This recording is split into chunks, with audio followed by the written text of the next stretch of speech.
The point of this episode is to discuss my personal manifesto, which is traveling. I think there's so much that you can gain from traveling, either with someone or alone, but it really is such a great developmental tool because it's one thing to learn something in class, but it's a completely different experience to actually be in that location and to see it with your own eyes. And it sometimes encourages you to dig deeper, something that you might not want to do when you're in class because of, other distractions and other to-do lists. So before I go into why I think traveling is so important, why do you think traveling is important? What motivates you, and what have you gained from your past travels? Yeah, definitely to your point. Sometimes traveling transcends the classroom. Some stuff we might read in a book or in a history book or even in a video, you don't get that tactile feedback that you would when you're actually there. Some of the smells, some of the tastes, the different feel of air on your face versus the air you're used to at home. Definitely that is not the same, or it's just not existent when you're actually just studying it.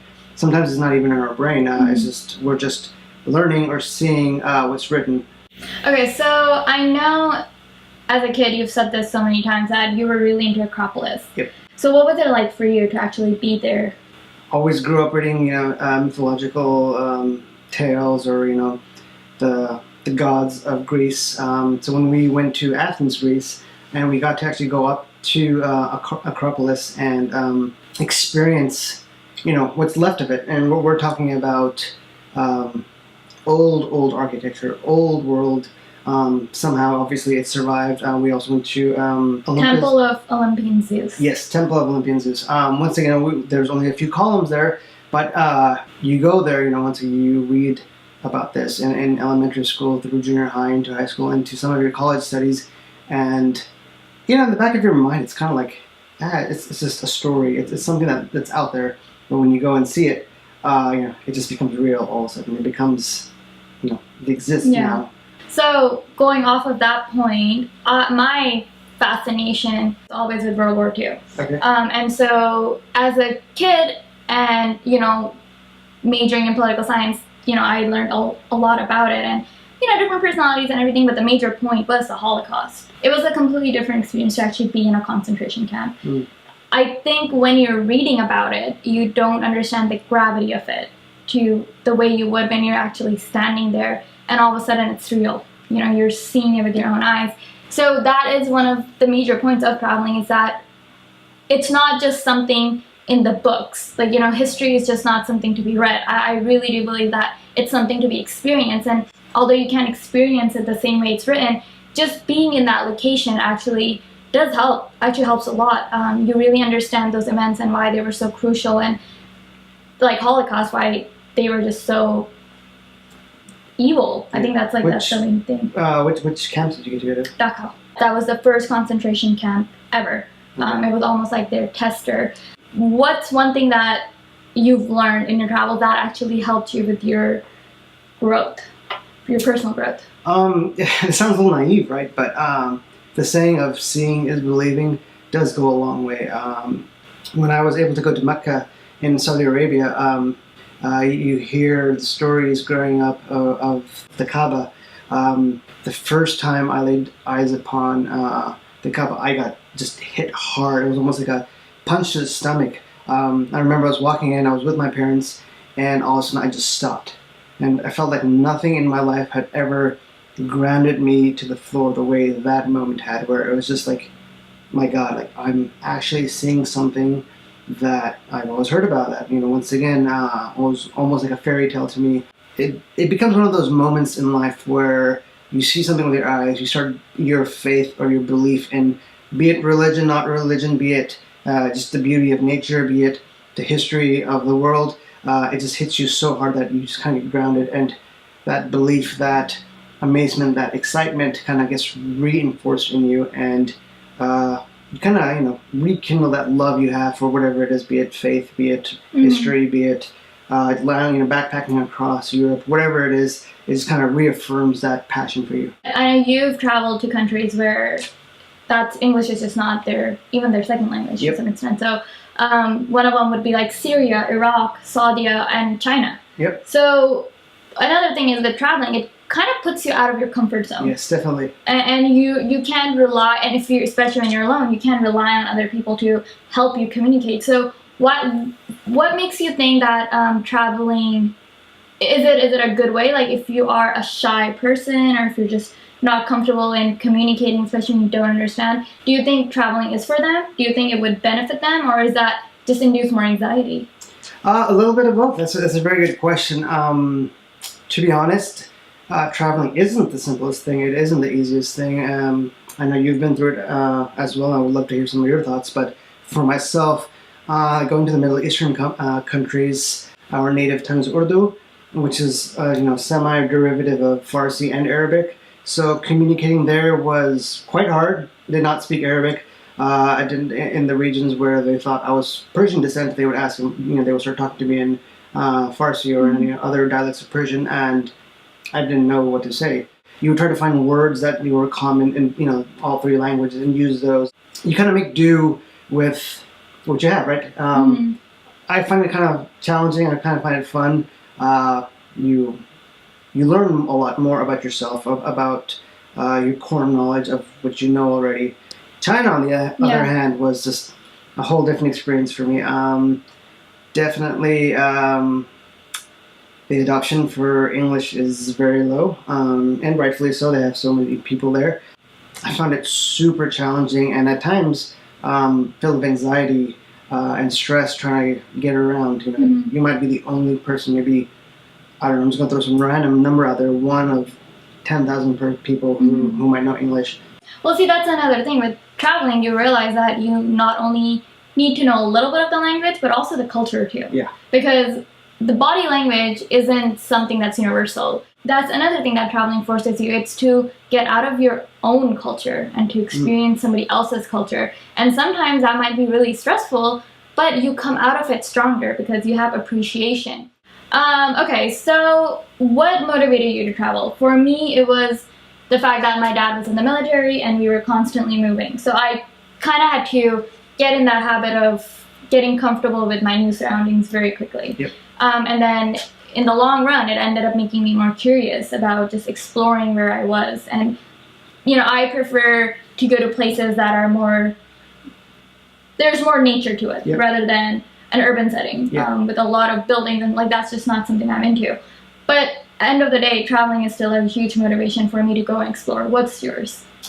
A little bit of it is the sense of adventure. That sense of adventure, that sense of a little bit, I want to say, controlled turmoil, where things are a little tough. They're not as easy as if they would be if we were back home.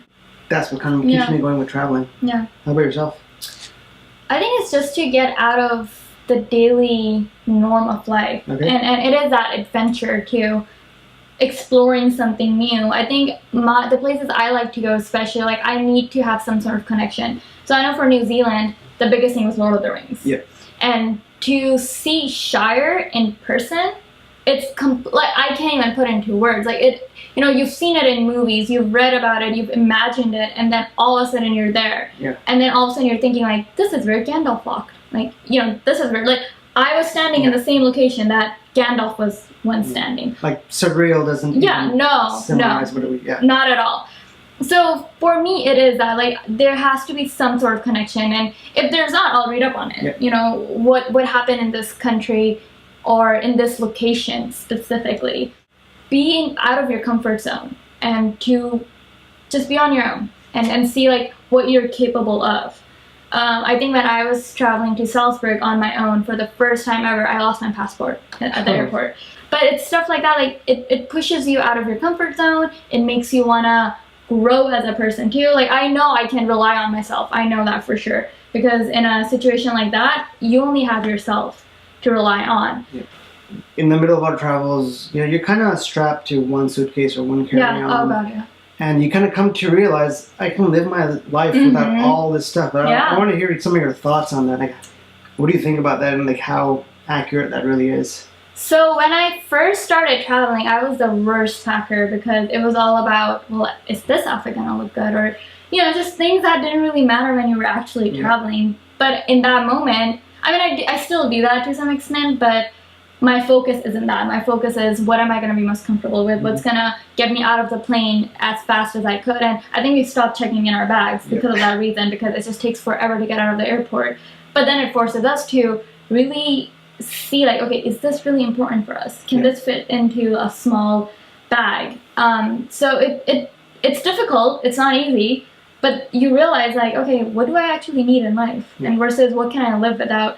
And again, I think it is traveling that kind of pushes you to see what you actually need and what you can live without easily, which I would not have known before. So, like, for myself, I tackle traveling with the eye of a photographer or someone who's trying to learn photography over and over again. One of the things I learned is whenever we set a place to travel, first thing I do is start loading up on more gear. Yes. Which camera, which lenses, which filters, all that. Over and over again, you learn stuff about yourself. You learn stuff about your passion. For me, it's like, I didn't touch that lens once in the 2 weeks I was out, or that tripod that I've been lugging around everywhere I used twice. And you start realizing, you start kind of reevaluating your trade or your hobby or your skill set, and like, it's nice to have this stuff, but is it really necessary? Okay, so one advice you would want to give to a traveler. One thing you have learned that you think is so important that everybody should know. Don't overthink it. Okay. A lot of people are like, but how do I get time off? How do I do this? How do I do that? I have family at home. I have friends. I have a social life I have to take care of. Oh, it's too expensive, this and that. When we say travel, we're not saying go, stay at the Ritz. No. Be it's more fun to do Airbnb because you get to know the locals in a way that you would not otherwise. Plus, you're out of your comfort zone once again. In a hotel, it's like being back in America. Traveling, when you're traveling, you don't want that. You kind of want to experience like a local would. So, to that point, if you remember, we didn't overthink New Zealand. No. Getting there was a little bit difficult because of other issues. Yeah. Some poor planning or some not staying on top of some of the communication from our travel agent. But we wouldn't plan more than 2 days ahead. We were there for about 2 weeks. We didn't even have a place to stay until a day before, a few hours before. Exactly. So we booked our first night a few hours before. But what we were doing the next day or the day after, we were quite flexible and we were not overthinking it. I know for a lot of people that I need to lay out my entire itinerary before I leave, which is definitely a good way to do it if that's what you need.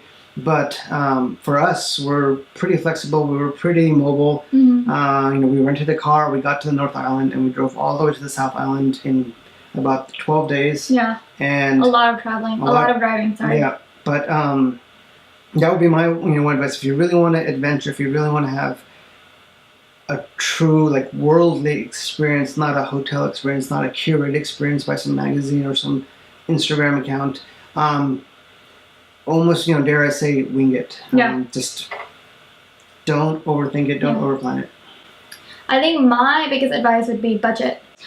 So budget is, and that's going back to my original point, traveling gives you life skills that forces you to have these life skills, because if you're not budgeting and you run out of money and you're in a foreign country, you're kind of in trouble. Yep.